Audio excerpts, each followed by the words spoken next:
नमस्कार। अहाँ सब देख रहल छी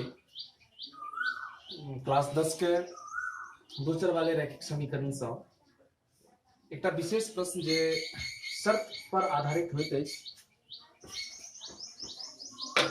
देखिए, जैसे कि हम लोग पहले भी पढ़े हुए थे कि दो चर वाले रैखिक समीकरण के 3 प्रकार के हल हो सकते हैं, ऐसा हम लोगों ने देखा था। और वो 3 हल कौन कौन से होंगे? तो वो 3 होते हैं, एक होता है अद्वितीय हल, एक होता है अनंत हल और एक होता है कोई हल नहीं। अद्वितीय हल का मतलब है कि दो चर वाले रैखिक समीकरण में x और y का केवल और केवल एक ही मान मिलेगा जो दोनों समीकरण को संतुष्ट करेगा। तो ऐसा जब हल हमको प्राप्त होगा तो उसको हम लोग अद्वितीय हल के नाम से जानेंगे। कभी कभी ऐसा होता है कि हमारे पास जो दोनों समीकरण है उसमें x और y के बहुत सारे मान मिलते हैं, एक से ज्यादा मान मिलते हैं, माने एक से ज्यादा मानों के लिए वह दोनों समीकरण संतुष्ट हो जाता है। तो ऐसे हल को हम लोग अनंत हल के नाम से जानेंगे। और कभी कभी ऐसा होता है कि हमारे पास जो दो चर वाले दो रैखिक समीकरण दिए हुए हैं उन दोनों में कोई भी ऐसा मान नहीं मिलता जो एक साथ दोनों समीकरणों को संतुष्ट कर सके। तो ऐसे हल को हम लोग कहेंगे कि समीकरण निकाय का कोई हल नहीं हो सकता। तो इसके 3 शर्त थे। आपको याद होगा कि दो चर वाले रैखिक समीकरण को जब हम उसके मानक रूप के हिसाब से गुणांकों को अलग करते थे तो हमें 3 गुणांक मिलते हैं पहले समीकरण से और 3 गुणांक मिलते हैं दूसरे समीकरण से। पहले समीकरण से हमको x प्लस y और c, मतलब ऐसे करके a1 b1 c1। इसी तरह से दूसरे समीकरण से मिलता था a2 b2 और c2। तो ये जो 3 गुणांक है मेरे पास a1 a2 b1 b2 और c1 c2, इन तीनों गुणांक के आधार पर हम लोग समीकरण के हलों के शर्तों को समझ सकते हैं। जैसे कि पहला जो शर्त है वो है अद्वितीय हल होने का, कि मेरा हल अद्वितीय कब होगा। तो समीकरण निकाय का हल अद्वितीय तब होता है जब a1 बट्टे a2 जब a1 बट्टे a2 बराबर नहीं होता है b1 बट्टे b2 का। ठीक है, इसमें हमको अचर पद से कोई लेना देना नहीं है। अगर मेरा x का गुणांक और y के गुणांक का अनुपात बराबर नहीं होता है तो हम समझ जाएंगे कि इस समीकरण के एक और मात्र एक ही हल होंगे और ऐसे हल को अद्वितीय हल कहा जाएगा। और एक चीज और है कि अद्वितीय हल होते समय निश्चित रूप से हमें एक ही प्रकार के हल प्राप्त होंगे। ठीक, और रैखिक समीकरण में जिसका भी हल होता है उसको संगत समीकरण भी कहा जाता है। इसलिए अगर a1 बट्टे a2 बराबर नहीं है b1 बट्टे b2 का तो यह एक प्रकार के संगत समीकरण का भी उदाहरण है, यह एक संगत समीकरण होगा। इसी तरह से दूसरी जो शर्त है वो है यदि हमारे पास a1 बट्टे a2 is equal to b1 बट्टे b2 is equal to c1 बट्टे c2, माने कि तीनों का तीनों यदि बराबर हो जाए, तीनों के तीनों अनुपात यदि बराबर हो जाए तो हम कहेंगे कि इस समीकरण के अनंत हल हैं। मतलब कि x और y के एक से अधिक मान हमको प्राप्त होंगे इसके लिए। ठीक है, तो इसको हम लोग अनंत हल के नाम से समझ सकते हैं। ये अनंत हल है, इसमें बहुत सारे हल x और y के बदले में हमको हो सकते हैं। अरे अरे ए लड़का हटो, चलो वहां से। इसके बाद तीसरी जो शर्त है वो ये है कि अगर हमारे पास पहला दो अनुपात बराबर हो जाए, माने a1 बट्टे a2 बराबर b1 बट्टे b2 हो जाए, लेकिन यदि c1 बट्टे c2 बराबर नहीं हो, मतलब दो अनुपात तो बराबर है लेकिन तीसरा अनुपात बराबर नहीं है, तो ऐसी परिस्थिति में इस समीकरण निकाय के कोई भी हल नहीं होंगे, एक भी हल इसमें नहीं होगा। तो हम लोग चूंकि यहाँ पर कोई हल नहीं हो रहा है इसको हम लोग असंगत समीकरण के नाम से भी जान सकते हैं। तो हमने देखा कि दो चर वाले रैखिक समीकरण में अगर कोई हल होता है, चाहे वो एक हल हो चाहे अनेक हल हो, दोनों परिस्थिति में उस समीकरण का नाम संगत होगा, हम उसको संगत समीकरण कह सकते हैं। ठीक है, और यदि हल नहीं होता है, माने तीसरा जो शर्त है तो हम लोग उसको असंगत समीकरण के नाम से जानेंगे।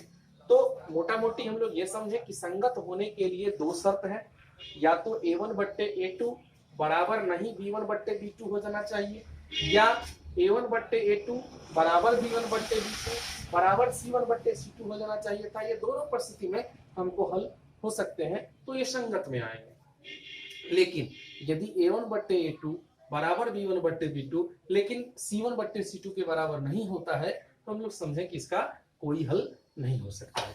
जैसे कि यहाँ पर एक प्रश्न आपको दिख रहा होगा, इसमें हमको कहता है कि इसका हल कैसा। मान लीजिए कि ये जो समीकरण मेरे पास दिए हुए हैं, इस समीकरण के हल क्या होंगे, इसके हल कैसे हो सकते हैं, इस बात पर हम लोग थोड़ा सा विचार करें। तो सबसे पहले तो हमको निकालना होगा A1 A2 B1 B2 और C1 C2, माने ये गुणांक को हमको पहले ढूंढ लेना होगा। तो गुणांक को ढूंढने के लिए हम लोग क्या करते हैं, तो एक छोटा सा काम करना है कि हम दो चर वाले रैखिक समीकरण का जो मानक रूप है, उस मानक रूप से इसकी तुलना कर लेंगे। ठीक है, तो लिख लेंगे कि दो चर वाले रैखिक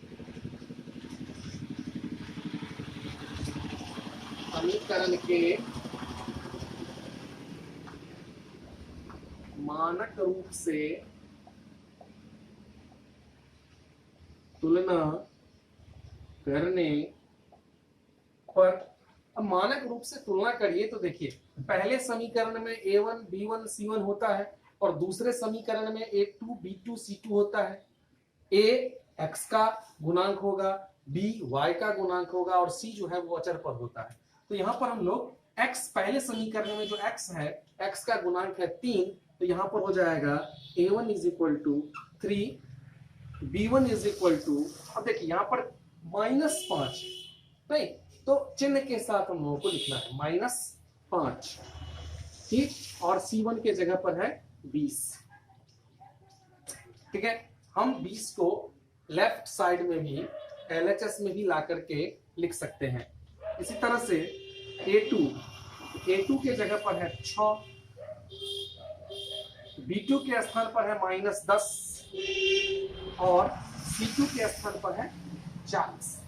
ठीक है, तो इस तरह से हमको A1 B1 C1 A2 B2 C2 ये तीनों चीज हमको प्राप्त हो चुका है।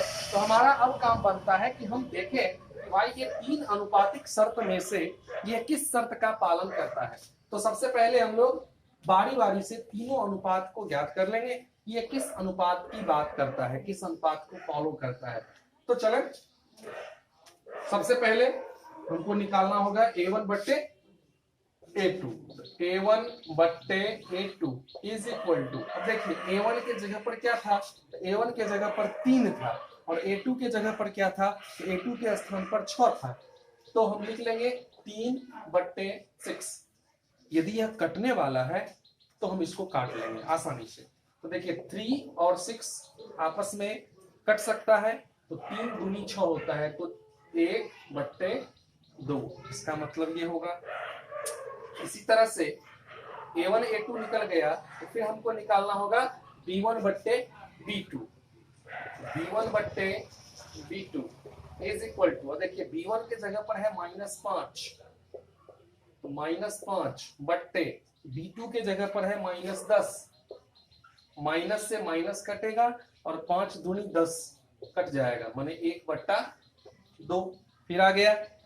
अब चूंकि ये दोनों आपस में मिल रहा है, माने A1 बट्टे A2 और B1 बट्टे B2 मिल रहा है, तो आप देखिए ऐसा दो शर्त है मेरे पास, A1 बट्टे A2 बराबर B1 बट्टे B2 बराबर C1 बट्टे C2 भी हो सकता है, या A1 बट्टे A2 बराबर B1 बट्टे B2 बराबर नहीं C1 बट्टे C2 भी हो सकता है। तो चूंकि ये पहला जो दो अनुपात है वो दोनों अनुपात आपस में मिल रहा है, इसलिए हम लोग तीसरे अनुपात पर भी चलेंगे। तीसरे अनुपात को निकाल के गैप देखेंगे कि भाई अब इस दोनों में ये क्या है, क्योंकि अद्वितीय तो ये होगा नहीं। चलिए तीसरे पद पे C1 बट्टे C2, C1 है 20, C2 है 40, ये हो जाएगा 20 बट्टे 40, 20 बट्टे 40। अब 20 में 40 40 में 20 से भाग देंगे तो हो जाएगा 1/। तो अब देखिए कि हमारे पास ये तीनों अनुपात जो है वो आपस में बराबर हो रहे हैं, और ऐसा शर्त एक ही है कि तीनों अनुपात जब आपस में बराबर हो तो निश्चित रूप से वह समीकरण जो होगा वो अनंत हल वाला होगा और संगत होगा। तो हम लोग लिख लेंगे कि a1/a2 बराबर b1/b2 बराबर c1/c2 है ना। तो तीनों बराबर है, अतः क्या होगा, तो यह शर्त अनंत हल के लिए होता है। तो लिख लेंगे समीकरण निकाय का हल का अनंत हल होगा, अनंत हल होगा एवं